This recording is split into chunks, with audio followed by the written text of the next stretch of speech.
In digital Marathi, जनतेच्या हक्काचं व्यासपीठ।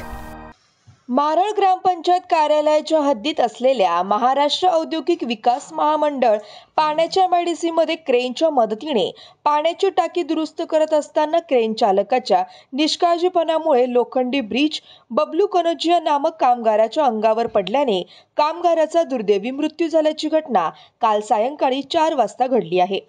विनायक इंजिनियर या ठेकेदारी कंपनीचा लेबर असून मृत झालेल्या इस्मास उल्हासनगरच्या मध्यवर्ती रुग्णालयात शवविच्छेदनासाठी घेऊन गेले आहेत।